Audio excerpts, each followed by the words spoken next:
Yo sé que para muchos de nuestros hermanos extranjeros que están aquí, la siguiente expresión puede ser extraña o incluso exagerada.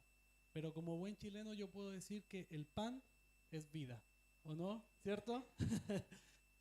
Y en Chile somos expertos en pan. De hecho, ahí si ven pueden ver uno de los panes más ricos según mi gusto. Eh, y por algo nos posicionamos en el segundo lugar del ranking mundial de consumo de pan. El primer lugar lo ocupa Alemania y Turquía y en segundo lugar estamos nosotros.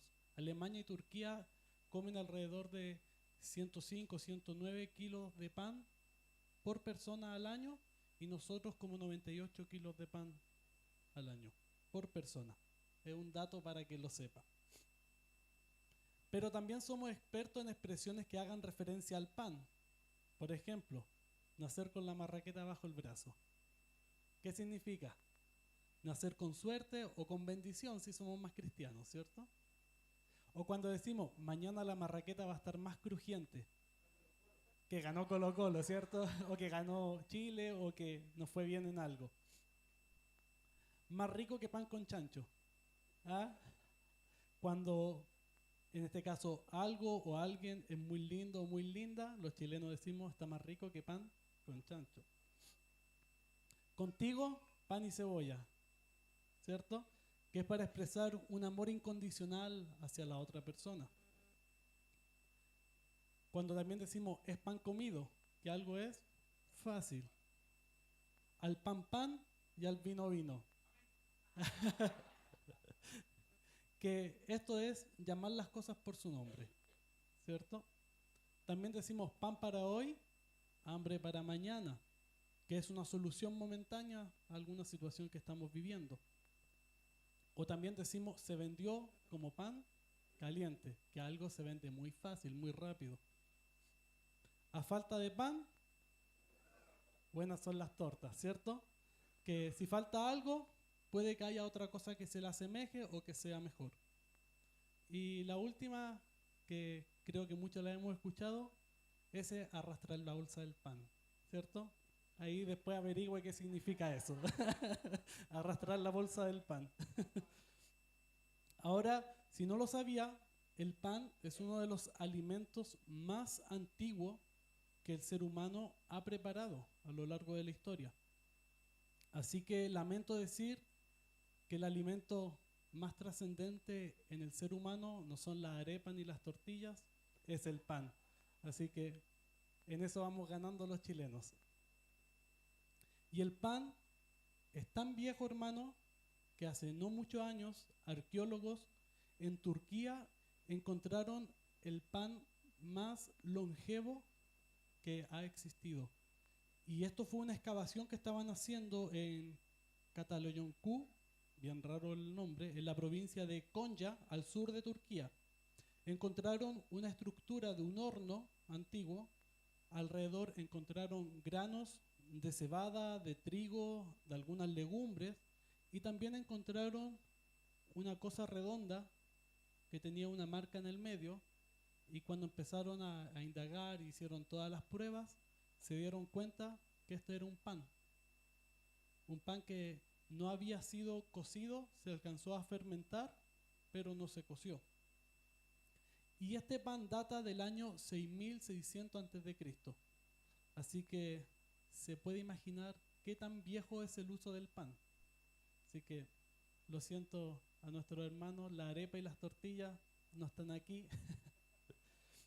Y podíamos ver recién que el capítulo de hoy, que estos pasajes de la Escritura nos llevan justamente al pan, pero no ese pan común, sino que el pan de vida eterna.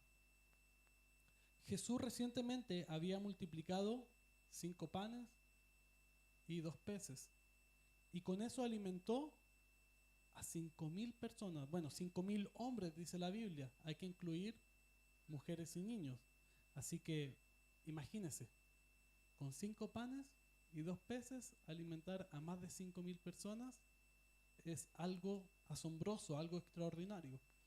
Así que la multitud estaba fascinada con Jesús, porque no solo sanaba enfermo, no solo hablaba bonito, sino que también les daba pan gratis.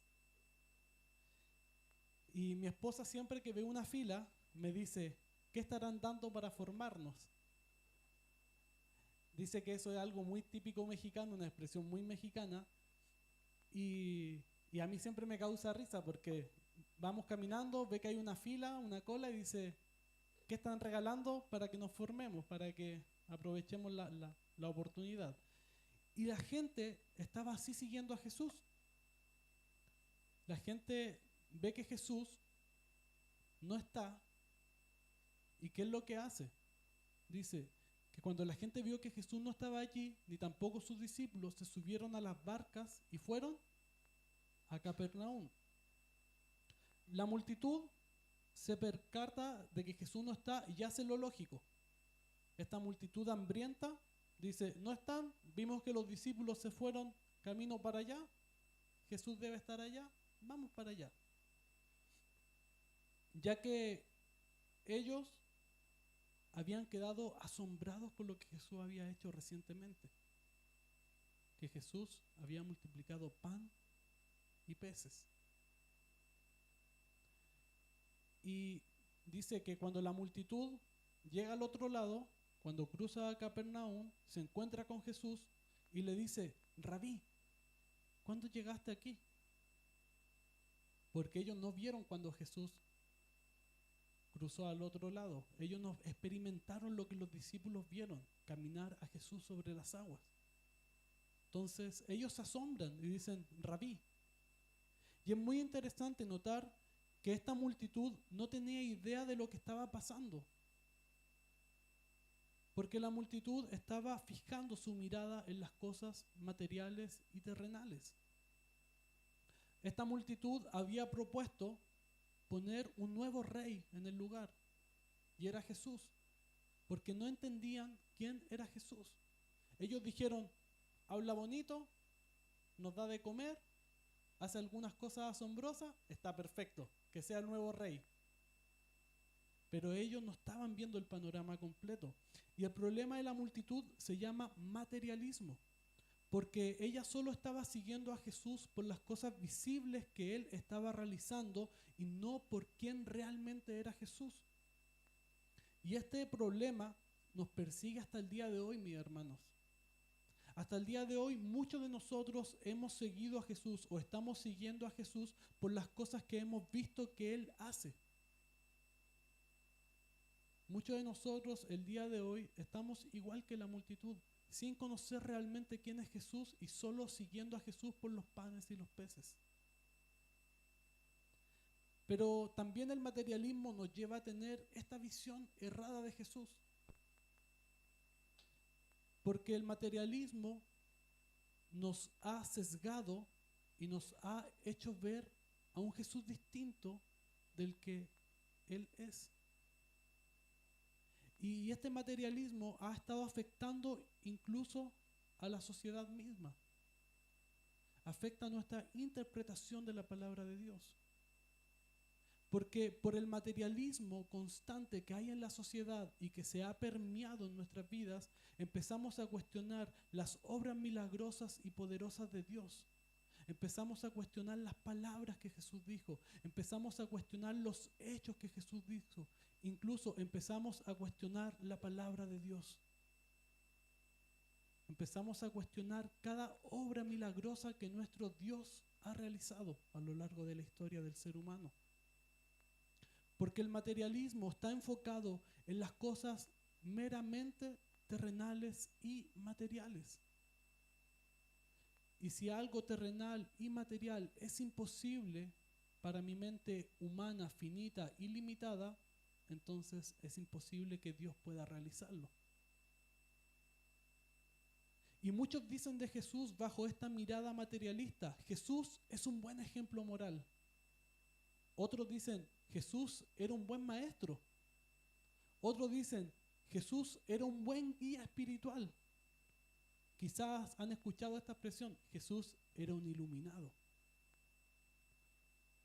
Y así muchos otros argumentos hacia Jesús para negar toda posibilidad de que Jesús sea el Dios encarnado. Porque el materialismo no puede concebir en su cabeza que Dios descendió a la tierra, tomó forma de hombre para entregarse y humillarse a sí mismo por amor a ti y a mí, para salvarnos de nuestros pecados. Y ese es el problema moderno, incluso en nuestras iglesias. Porque ese materialismo, ese liberalismo, ese progresismo actual nos está llevando a declarar que las cosas que Jesús hizo son imposibles o no son milagrosas. De hecho, hay una rama, una academia que estudia los hechos de Jesús y niega toda posibilidad milagrosa y poderosa del Señor. Y esta multitud que está persiguiendo a Jesús está sesgada por ese sentimiento de materialismo. Siguen a Jesús por lo que les da y no por quién es Él.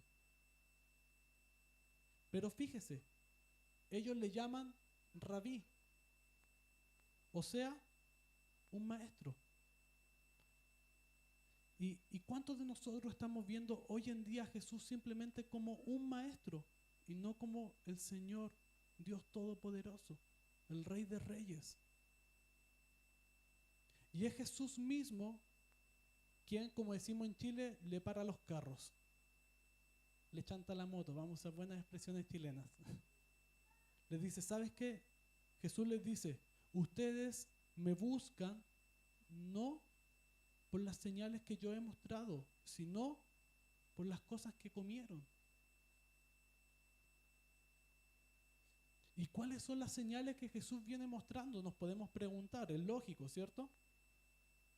Pero Jesús venía haciendo milagros, venía sanando enfermos, liberando endemoniados. Juan el Bautista da testimonio de Jesús. El Espíritu Santo mismo desciende sobre él en forma de paloma cuando Jesús es bautizado. Las diversas profecías mesiánicas que se empezaron a cumplir en Jesús desde su concepción hasta su nacimiento dan testimonio de que Jesús es Dios. Incluso podríamos decir que la forma de enseñar de Jesús es una señal de que Él es el Mesías. Así que el problema con la multitud es que buscan a Jesús por razones totalmente equivocadas, al punto de estar dispuestos solo a obtener y recibir de Jesús panes y peces y nada más que eso. Porque sus mentes están centradas en las cosas de este mundo. ¿Y a cuántos de nosotros no nos pasan estas cosas? ¿Cuántos de nosotros no nos acercamos muchas veces a Dios solo por lo que Dios nos puede dar y no por quién es Él? A mí me encanta cuando fuimos a la casa de nuestro hermano René. Si no conocen la casa del hermano René, dígale que lo invite. Él vive en medio de las montañas y a lo lejos se ve el mar. Es un lugar maravilloso, muy verde. Es un lugar perfecto para ver la creación de Dios. Pero muchas veces nos paramos en lugares así, observamos el paisaje y ni siquiera decimos gracias a Dios por lo que has hecho. Pero sí buscamos a Dios por lo que Él nos puede dar. Porque cuando nos enfermamos, buscamos a Dios. Cuando nos va mal, buscamos a Dios. Cuando estamos pasando por problemas, buscamos a Dios. Y cuando todo está bien, nos olvidamos de Dios. Y ese es el problema con la multitud.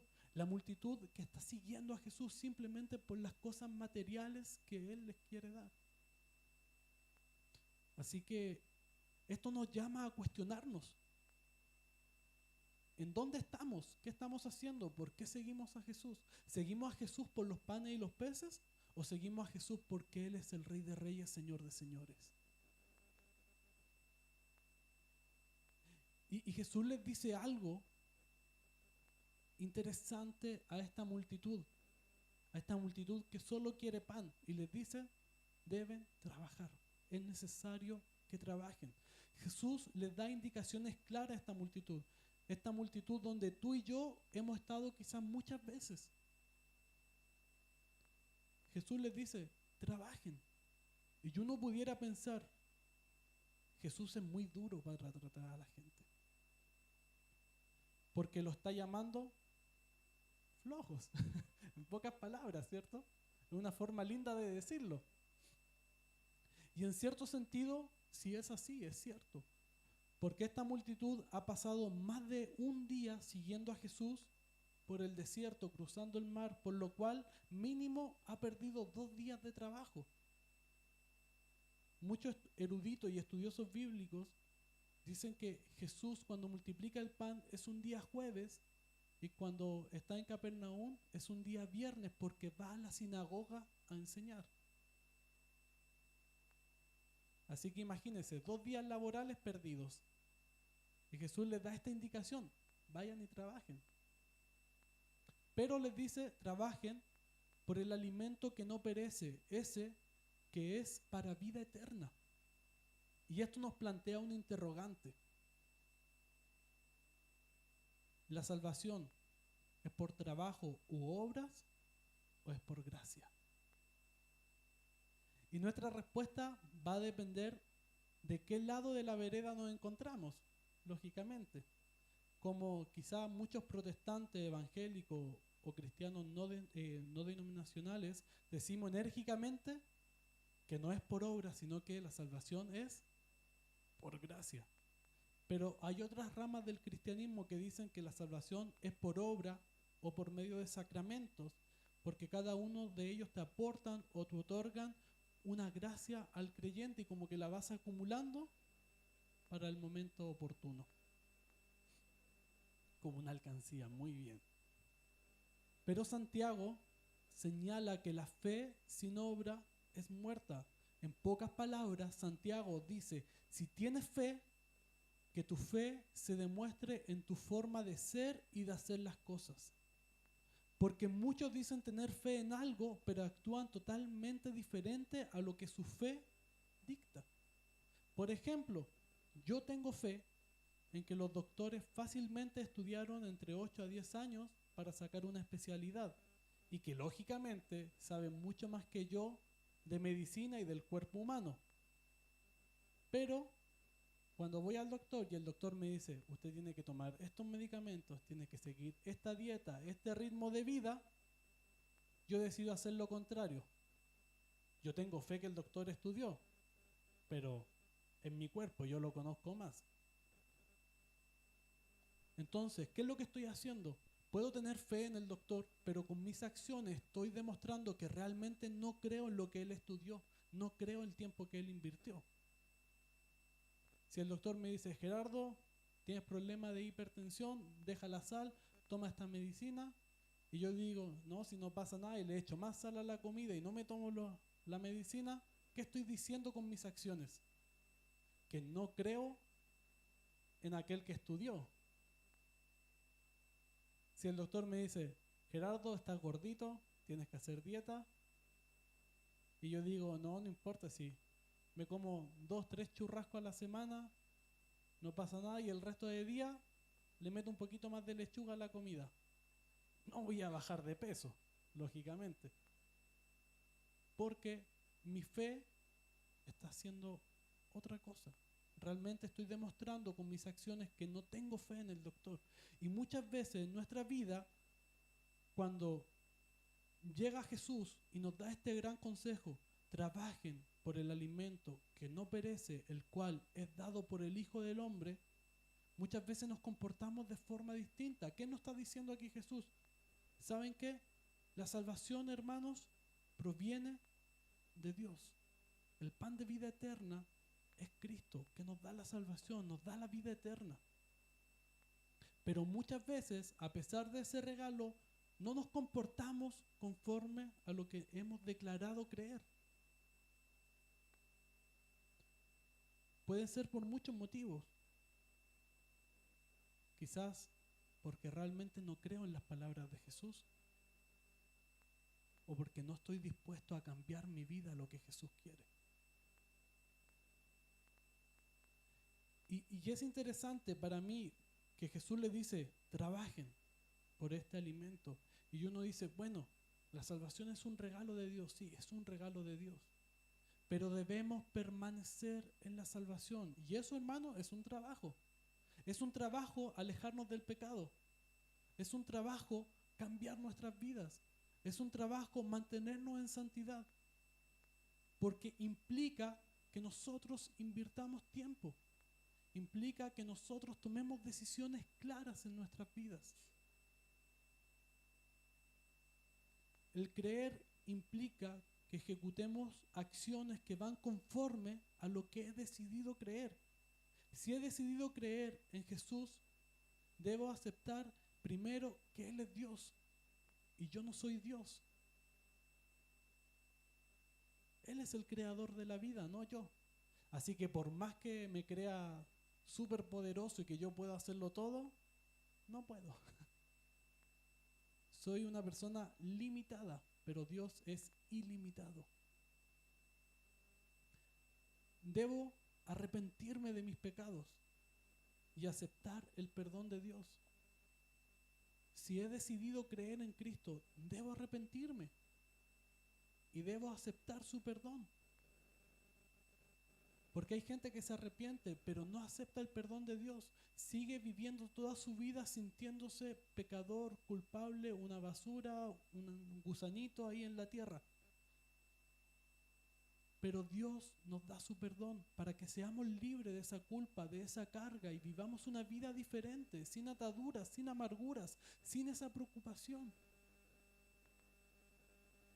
Pero no tan solo debo trabajar en aceptar su perdón y arrepentirme, sino que también debo bautizarme para ser salvo y recibir el don del Espíritu Santo. Porque si he decidido creer, debo cumplir lo que la palabra del Señor dice. Y el Señor, y en la palabra, en el libro de los Hechos, se nos señala que aquel que quiere aceptar la salvación debe bautizarse para ser salvo y recibir el don del Espíritu Santo en sus vidas. Y por último, y no menos importante, debo permanecer en la salvación. Porque, seamos sinceros, hay muchas personas que se bautizan, muchas personas que hacen todos estos pasos, y una vez que se bautizan dicen, Dios, nos vemos, ya soy salvo, hasta luego. Pero la cosa no es así. Debemos permanecer en la salvación. Y el permanecer en la salvación implica que empecemos a vivir una vida de santidad, una vida coherente a lo que hemos declarado creer. Y vivir una vida de santidad no significa que me va a salir una aureola aquí en la cabeza y que voy a andar brillante, radiante, no. Significa que voy a vivir conforme a la palabra de Dios, amando a mi prójimo como a mí mismo, perdonando a aquellos que me han ofendido y pidiendo perdón, así como Dios me ha perdonado a mí. Cuando he decidido creer en el Señor, yo ya no voy a insultar más a mis hermanos o a mi prójimo, voy a amarle, voy a respetarle.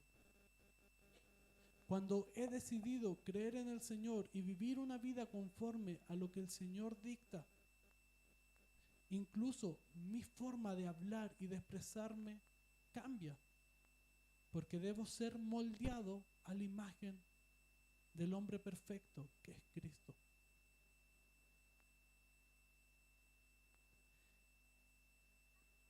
Y ¿sabes qué, hermano? Me he dado cuenta que cuando uno es acorralado con la realidad del Evangelio, siempre buscamos una forma de excusarnos. Yo he escuchado muchas formas de justificar el cómo mi vida no se ajusta a lo que Dios quiere. Por ejemplo, he escuchado, estas frases me gustan a mí, la verdad. Es que yo no soy pastor, el ser santo es para los pastores, ¿cierto? Si lo has escuchado por ahí, es coincidencia, yo no ando parando la oreja.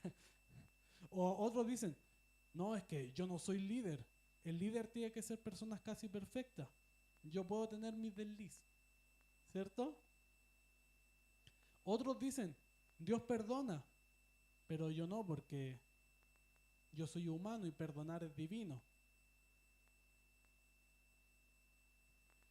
Otros dicen, es que yo no puedo amar a esa persona porque para amar a esa persona primero tengo que amarme a mí y yo no me amo mucho, la verdad.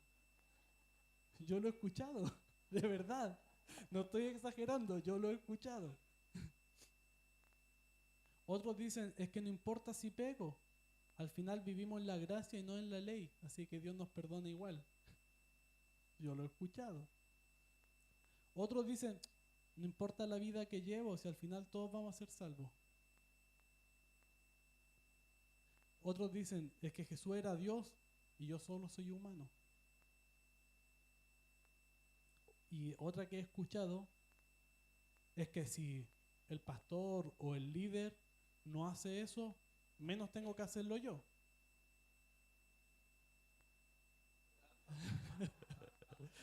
Y así buscamos muchas excusas para vivir la vida que nosotros deseamos vivir y no la que Dios desea que vivamos.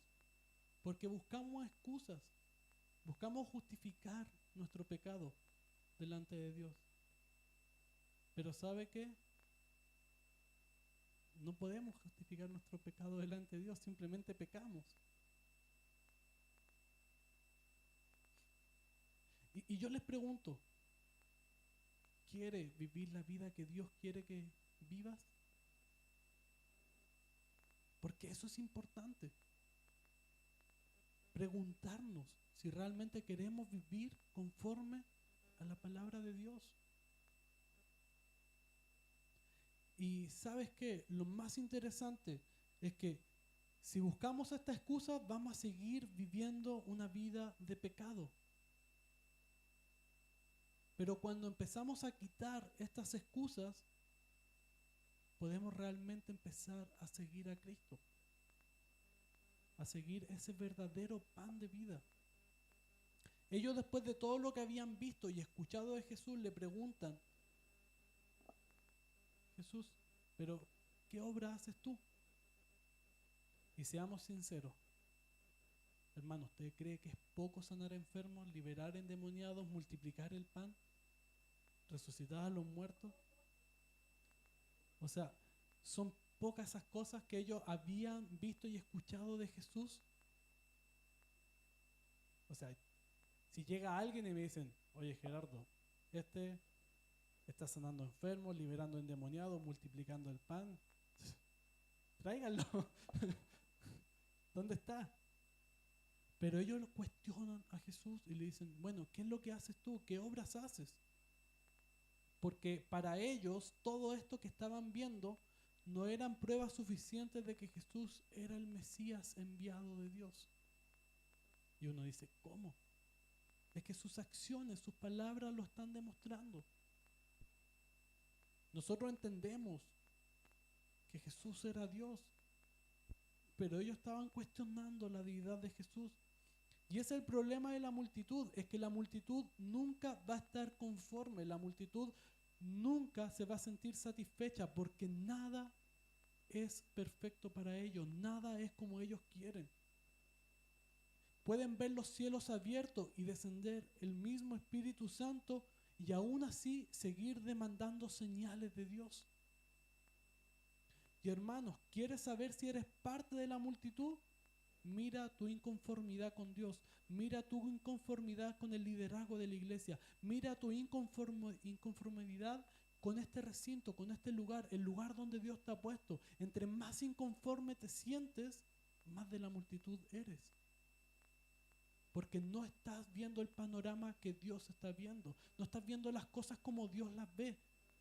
Quizás sí, somos imperfectos, hermanos, porque somos humanos, no todos podemos ser perfectos, ¿cierto, Alonso? Pero en esta imperfección Dios está haciendo su obra. Así que no importa cuán imperfectos seamos, hermano, debemos mirar el panorama con la vista de Jesús, en que Dios está haciendo su obra en este lugar y en la vida de cada uno de nosotros. Así que la multitud está ahí inconforme, insatisfecho, porque para ellos Dios no es suficiente. Y empiezan a cuestionar a Jesús, Porque lo único que la multitud quiere es que sus necesidades físicas sean saciadas. Ellos siguen a Jesús por los panes y los peces, no porque Jesús es Dios. Y muchas veces nosotros seguimos a Dios exactamente por lo mismo, porque queremos que nuestras necesidades sean saciadas, no porque queremos exaltar y glorificar el nombre del Señor. Y voy a ser sincero con esto, si hay algo que me molesta de la multitud, es que siempre los tiempos pasados eran mejores. Y esa frase me carga, la verdad. Porque eso es una falacia emocional, mis hermanos. Porque vean lo que le dicen a Jesús. Él nos dio de comer pan del cielo. ¿Y a quién se estaban refiriendo? A Moisés. Hacen referencia a Moisés cuando el pueblo estaba en el desierto. Pero Jesús tiene que corregir su error. Porque no fue Moisés quien les dio de comer, sino que fue Dios mismo. Así que, hermano, toda provisión, todo milagro, todo cuidado, toda experiencia que hemos experimentado de Dios no se debe a una persona o porque Dios tiene un favorito, un regalón o lo que quiera, sino que se debe a la mera gracia y misericordia de nuestro Señor Jesús. Aquí no se trata del pastor Fernando, aquí no se trata de los ancianos, aquí no se trata de mi persona. Cualquier cosa que pueda pasar depende únicamente y exclusivamente de nuestro Señor y de su gracia. Así que no caiga en esa falacia, hermano, de la emocionalidad, de decir, es que antes las cosas eran mejores, es que en la otra iglesia donde yo estaba era mucho mejor. Hermano, si Dios te tiene aquí es por un propósito mayor. ¿Y sabes qué? Los tiempos pasados no eran mejores, por algo estás acá. Perdón que lo diga así, pero es la verdad. Todo milagro que hemos experimentado es por la gracia de Dios y no por obras del ser humano. Yo te pregunto, ¿has experimentado milagros en tu vida? Eso es por la gracia de Dios. Y me encanta cómo Jesús le aclara aún más el panorama. Le dice, el verdadero pan del cielo es ese pan que es de Dios, ese pan que desciende de Dios y que da vida al mundo. Jesús, mis hermanos, es quien vino a dar vida al mundo y vida en abundancia. La vida fuera de Dios realmente no es vida, porque fuera de Dios solo hay muerte y destrucción. Si quieres, puedes salir el día de hoy y vivir tu vida conforme a tu voluntad. Y lo único que vas a conseguir es muerte y destrucción para tu vida. Algunos hemos salido de ese camino y hemos estado hoy en día siguiendo a nuestro Señor y permaneciendo porque hemos encontrado vida y vida abundancia aquí. La vida no está en una pastilla mágica, no está en una crema antivejez o en ningún tratamiento, dieta o rutina de ejercicio, hermano. Porque puedes hacer 1000 cosas para seguir viviendo. Pero te tengo una mala noticia. Te vas a morir igual. Pero lo único que te puede dar vida eterna es Cristo Jesús. Si realmente quieres vivir, sigue a Cristo. Sigue el camino que el Señor ha trazado. Y es por esto que la gente le dice a Jesús, hey, danos ese pan. Porque la multitud es así, la multitud es egoísta, hermano. La multitud solo está mirando lo que ellos quieren. Y si yo les pregunto el día de hoy, tengo una pastilla mágica que les va a alargar la vida en 100 años, le apuesto que harían filas aquí para tomarse esa pastilla. Pero ¿de qué sirven 100 años más si no voy a tener vida eterna? La multitud siempre piensa de forma materialista y en su conveniencia. Muchos pudiéramos pensar que ellos están pidiendo algo para su salvación eterna. Pero estos mismos después son los que van a murmurar en contra de Jesús. La multitud después es quien va a llevar a Jesús a la cruz. Porque la multitud solo está mirando las cosas pasajeras. La multitud solo está mirando la oportunidad de la hora y no está mirando en lo eterno. Así que yo creo y sostengo que ellos estaban pensando en que ese pan que Jesús le estaba ofreciendo era para darle vida ahora y no vida eterna. Pero Jesús nos ofrece algo mejor. Nos ofrece la salvación, esta vida eterna. No una vida física y material, sino que una vida celestial y espiritual, mis hermanos. Es por este motivo que Jesús les dice, yo soy el pan de vida. Y hermano, la respuesta a toda necesidad del ser humano siempre va a ser Jesús. Porque puedes malgastar tu vida viendo las cosas de forma materialista y nunca encontrar la paz que tu corazón y tu mente necesita. Puedes malgastar tu vida corriendo de una iglesia a otra y seguir siendo parte de la multitud buscando el lugar más bonito, el lugar que más te acomode, el lugar que más te guste, donde hablen como quiere que hablen y nunca encontrar el pan de vida eterna. La respuesta al problema eterno del ser humano es Jesús. Porque solo un Dios eterno puede llenar el vacío eterno que hay en nuestro interior. Nadie más. No lo van a saciar los viajes, no lo va a saciar la mejor ropa, no lo va a saciar el mejor auto, no lo va a saciar el mejor computador, no lo va a saciar los tratamientos habido y por haber. Lo único que va a saciar tu necesidad es Cristo Jesús. Por eso Jesús les dice, yo soy ese pan de vida. El que viene a mí no tendrá hambre y el que cree en mí nunca tendrá sed. ¿Qué es lo que quiere decir Jesús? Que si hoy tú vienes a Él, nada te va a faltar. Y no estoy hablando de cosas materiales, sino que de cosas eternas.